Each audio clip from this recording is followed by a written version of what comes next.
Hello दोस्तों, मेरे video में आपका स्वागत है। आज इस वीडियो में जो हम कक्षा 6 की प्रश्नावली 3.5 पढ़ेंगे। इसका नाम है संख्याओं के साथ खेलना। चलो तो स्टार्ट करते हैं। देखो प्रश्न नंबर 1। यहाँ 60 के लिए दो भिन्न भिन्न गुणनखंड वृक्ष दिए हैं। इनमें अज्ञात संख्याएं लिखिए। देखो ए, यहाँ पर ऊपर दे रखा है 60। देखो 60 कब आएगा? जब मैं जो है 6 को और 10 को जो है गुणा करूँगा तो मेरे पास क्या आएंगे? 60 आ जाएंगे दोस्तों। उसी प्रकार नीचे जो है 6 को तोड़ना है दोस्तों। देखो 6 कब आएंगे?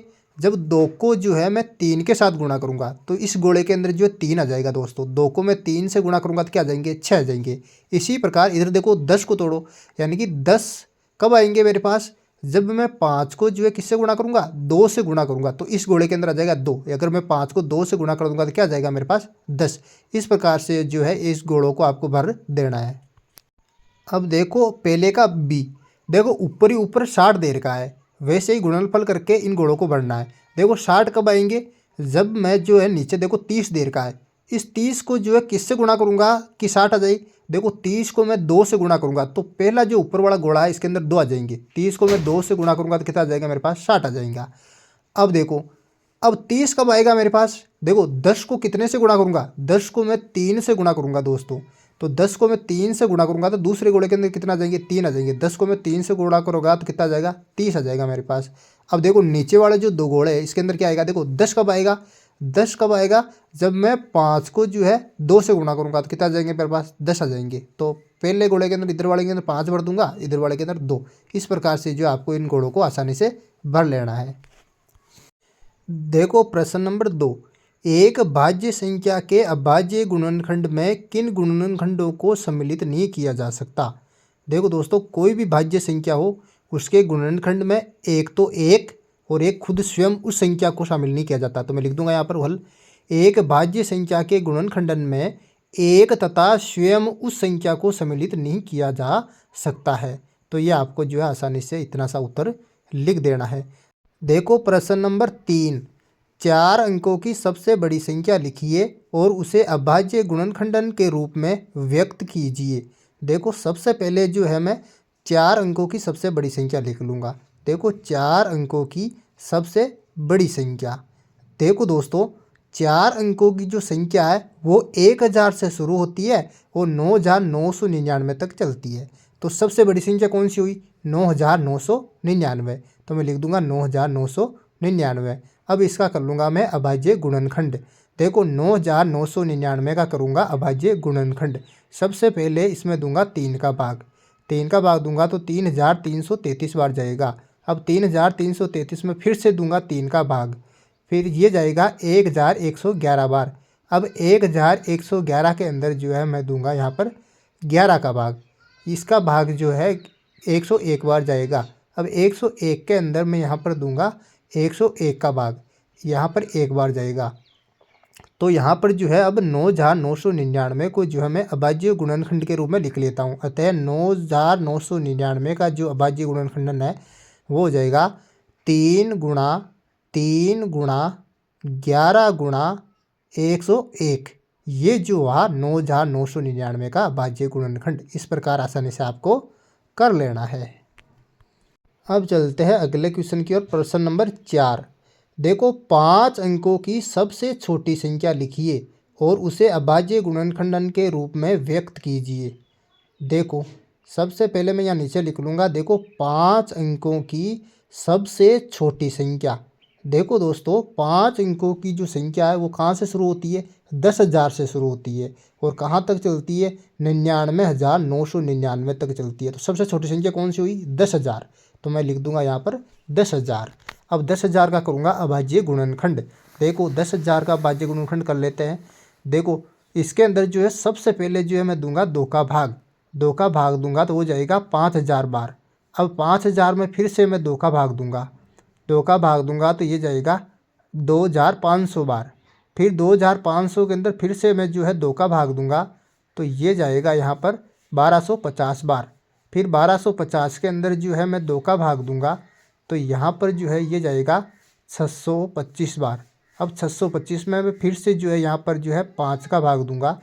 5 का भाग जाएगा 625 में 125 बार। फिर जो है 125 में जो है मैं 5 का भाग दूंगा, यहाँ पर जाएगा 25 बार।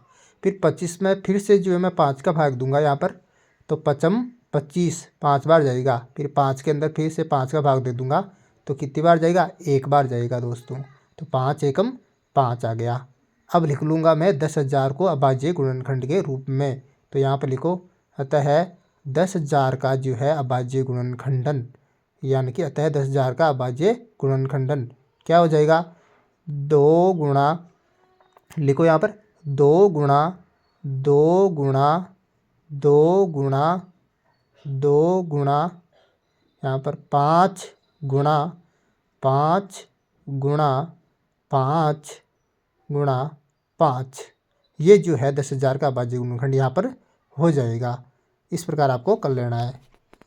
देखो प्रश्न नंबर 5, 1729 के सभी अभाज्य गुणनखंड ज्ञात कीजिए और उन्हें आरोही क्रम में व्यवस्थित कीजिए। अब दो क्रमागत अभाज्य गुणनखंडों में यदि कोई संबंध है तो लिखिए। देखो दोस्तों, सबसे पहले हम क्या कर लेंगे, 1729 का अभाज्य गुणनखंड कर लेंगे। देखो 1729 का अभाज्य गुणनखंड मैं यहाँ पर करूँगा। देखो सबसे पहले जो है मैं यहाँ पर दूंगा 7 का भाग। देखो 7 का भाग दूंगा तो जाएगा इसमें 246 बार। अब जो है मैं दूंगा इसके अंदर जो है 13 का भाग। 13 का भाग 247 में जाएगा यहाँ पर 19 बार। अब 19 में 19 का भाग ही दूंगा, तो 19 में 19 का भाग दूंगा तो ये आया 1 बार गया दोस्तों। अब इसको जो है अभाज्य गुणनखंड के रूप में इधर लिख लूँगा। अतः 1729 का अभाज्य गुणनखंड हुआ। यहाँ पर देखो आरोही क्रम में कहा गया है, आरोही क्रम का मतलब बढ़ते क्रम में। सबसे छोटी संख्या पहले आएगी 7 गुणा 13 गुणा 19, ये मैंने यहाँ पर इसको आरोही क्रम में जमा दिया।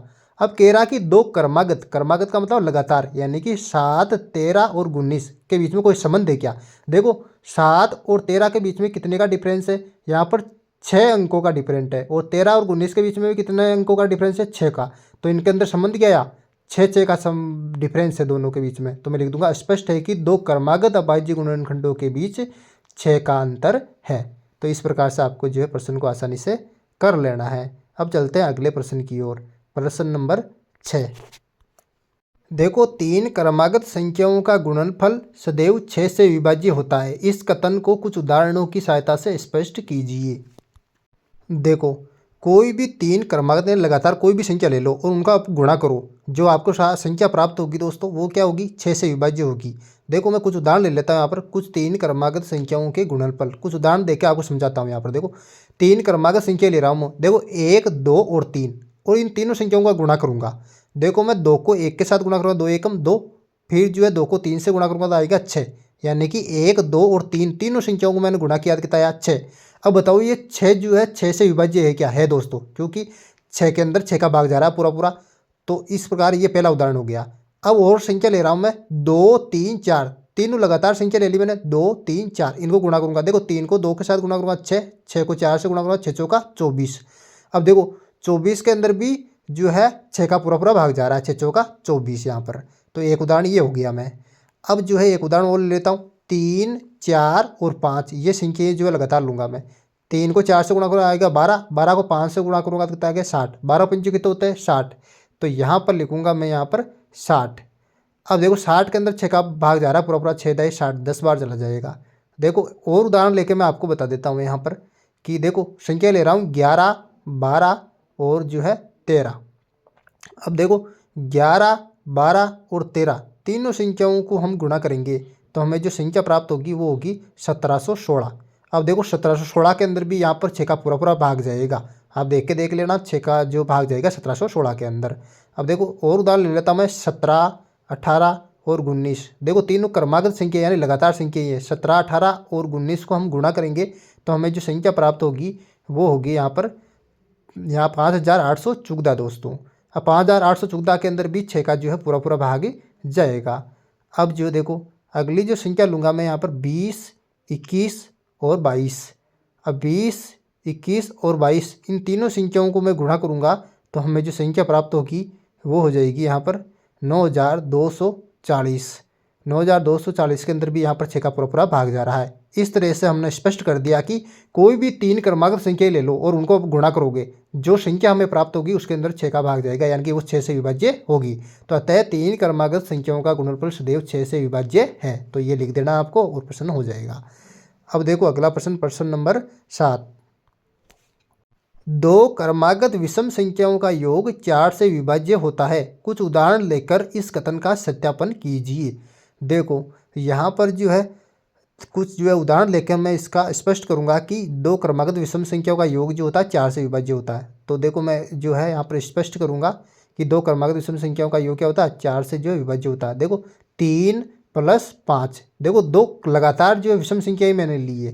देखो 3 और 5 दोनों लगातार जो है विषम संख्या है, इनको जोड़ूंगा तो कितना आएगा, 8 आएगा। अब देखो 8 के अंदर 4 का भाग जाता है ना, पूरा पूरा जाता है यहाँ पर। देखो 4 दूने 8, तो ये जो है पहला उदाहरण मैंने यहाँ पर ले लिया। और दूसरा उदाहरण लूँगा 5 के बाद में कौन सी संख्या आती है, 7। देखो ये दोनों लगातार है, 5 और 7, और 7 और 5 को जोड़ूंगा तो कितना आएंगे, 12 आएंगे दोस्तों।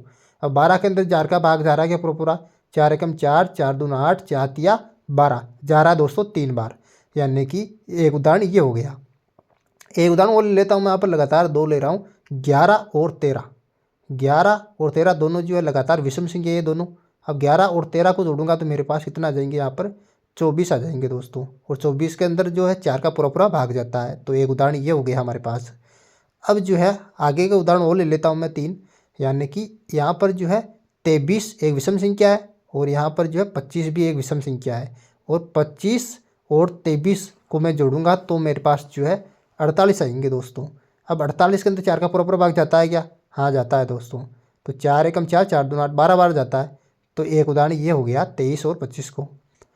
अब एक उदाहरण और ले लेता हूँ मैं, 51 और 53, ये दोनों जो है लगातार विषम संख्या ही है। 51 और 53 को मैं जोड़ूंगा तो मेरे पास जो आएंगे वो आएंगे 104।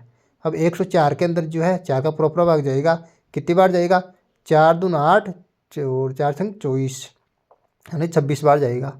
अब देखो और ले लेता हूँ एक उदाहरण में, गुणसित्र एक विषम संख्या और गेत्र एक विषम संख्या, वो दोनों विषम संख्या है लगातार। तो इन दोनों को जोड़ूंगा विषम संख्याओं को तो क्या आएगा, यहाँ पर जो है 140 है ये दोस्तों। 140 के अंदर 4 का भाग जाएगा पूरा पूरा, यानी कि 4 तिया 12, 4 पंचो 20। यहाँ पर जो है तो इन उदाहरणों से स्पष्ट होता है कि कोई भी दो विषम संख्या वो रेगुलर होनी चाहिए, यानी कि क्रमागत होनी चाहिए। तो वो इन संख्याओं का जो योग है वो 4 से विभाजित होगा। तो ऊपर दी गई दो क्रमागत विषम संख्याओं का प्रत्येक योग 4 से विभाजित हो रहा है, अतः ये सत्य है कि दो क्रमागत विषम संख्याओं का योग 4 से विभाजित होता है। तो इस प्रकार से लिखकर ये प्रश्न जो आपको कंप्लीट करना है। प्रश्न नंबर 7 हो गया। अब करेंगे प्रश्न नंबर 8। देखो प्रश्न नंबर 8, निम्न में से किन व्यंजकों में अभाज्य गुणनखंडन किए गए हैं। देखो नीचे कुछ संख्याएं दे रखी है A, B, C, D, इनको देखकर बताना है कि किन की संख्या का जो है अभाज्य गुणनखंडन किया गया है। देखो दोस्तों किसी भी संख्या के अभाज्य गुणनखंडन में आपको केवल अभाज्य संख्या ही मिलेगी, अगर कोई अभाज्य संख्या नहीं है तो उनका अभाज्य गुणनखंडन नहीं किया गया है। देखो A 24 के अंदर, देखो 24 के अभाज्य गुणनखंडन कौन कौन सी संख्या है, देखो 2 भी एक अभाज्य संख्या है, 3 भी अभाज्य संख्या है, लेकिन 4 एक भाज्य संख्या है, इसका मतलब है 24 का अभाज्य गुणनखंडन नहीं किया गया है। देखो B 56, देखो 7 अभाज्य संख्या है, 2 अभाज्य संख्या है, 2 अभाज्य संख्या है, 2 अभाज्य संख्या है, इसका मतलब 56 का जो है अभाज्य गुणनखंडन किया गया है। सी के अंदर देखो 70 का 2 अभाज्य संख्या है, 5 भी अभाज्य संख्या है, 7 भी अभाज्य संख्या है, इसका मतलब 70 का अभाज्य गुणनखंडन किया गया है। अब देखो डी 54, 2 अभाज्य संख्या है, 3 अभाज्य संख्या है, लेकिन 9 जो है एक भाज्य संख्या है, इसका मतलब 54 का जो है अभाज्य गुणनखंडन नहीं किया गया है। तो इसके अंदर कौन किसका इसका अभाज्य गुणनखंडन किया गया है, 56 का और 70 का। तो बी और सी में अभाज्य गुणनखंडन किए गए हैं। अब देखो प्रश्न नंबर 9, संख्या 18 2 और 3 दोनों से विभाज्य है, 2 गुणा 3 बराबर 6 से भी विभाज्य है। इसी प्रकार एक संख्या 4 और 6 दोनों से विभाज्य है। क्या हम कह सकते हैं कि संख्या 4 गुणा 6 बराबर 24 से विभाज्य होगी? यदि नहीं तो अपने उत्तर की पुष्टि के लिए एक उदाहरण दीजिए। देखो दोस्तों प्रश्न बोल रहा है कि कोई संख्या है 18, वो 2 से भी विभाज्य है और 3 से भी विभाज्य है, और बोल रहा है कि ये 2 गुणा 3 6 से भी विभाज्य है। क्यों विभाज्य है? क्योंकि 2 और 3 क्या यहाँ पर 6 अभाज्य है, 6 भाज्य संख्याएं हैं, इसलिए जो है वो जो 18 जो है 2 और 3 दोनों के गुणनफल 6 से भी विभाज्य हो रही है। अब देखो ये बोल रहा है कि कोई संख्या है कोई भी, वो 4 से भी विभाज्य है और 6 से भी विभाज्य है, क्या वो दोनों के गुणनफल 24 से भी विभाज्य होगी? नहीं होगी दोस्तों, क्योंकि 4 और 6 यहाँ पर 6 भाज्य संख्याएं नहीं है। अब देखो तो मैं लिख दूंगा यहाँ पर, यदि कोई संख्या 4 और 6 दोनों से विभाज्य है तो जरूरी नहीं कि वह 4 गुणा 6 बराबर 24 से भी विभाज्य हो, क्योंकि 12, 36, 60 आदि कुछ ऐसी संख्याएं हैं जो 4 और 6 दोनों से विभाज्य है, लेकिन 4 गुणा 6 24 दोनों से विभाज्य नहीं है। ऐसा इसलिए है क्योंकि 4 और 6 से अभाज्य संख्याएं नहीं है। ये होने के लिए क्या करना चाहिए, 4 और 6 को सहभाज्य संख्या होनी चाहिए, लेकिन यहाँ पर क्या है, 4 और 6 जो है सहभाज्य संख्या नहीं है, इसलिए जो है वो 24 से विभाज्य नहीं होगी। अब देखो प्रश्न नंबर 10। मैं 4 भिन्न भिन्न अभाज्य गुणनखंडों वाली सबसे छोटी संख्या हूँ, क्या आप मुझे ज्ञात कर सकते हैं? तो इसके लिए मैं क्या करूँगा, 4 सबसे छोटी अभाज्य संख्याएं लूँगा। तो 4 भिन्न भिन्न अभाज्य छोटी संख्याएं कौन कौन सी हो जाएगी, 2, 3, 5 और 7 है दोस्तों। अब वो जो संख्या है वो इन चारों संख्याओं का गुणनफल होगी दोस्तों। तो मैं इन चारों संख्याओं को गुणा कर दूंगा तो वो संख्या हमें प्राप्त हो जाएगी। कौन सी संख्या, 4 भिन्न भिन्न अभाज्य गुणनखंडों वाली सबसे छोटी संख्या। अतः अभी संख्या कौन सी हो जाएगी, 2 गुणा 3 गुणा 5 गुणा 7, इन चारों संख्याओं को मैं गुणा कर दूंगा तो हमें जो वो संख्या प्राप्त हो जाएगी। तो 2 3 6, 6 5 30, 30 को 7 से गुणा करेंगे तो आएंगे 210। तो वो संख्या कौन सी है, 210। Very simple.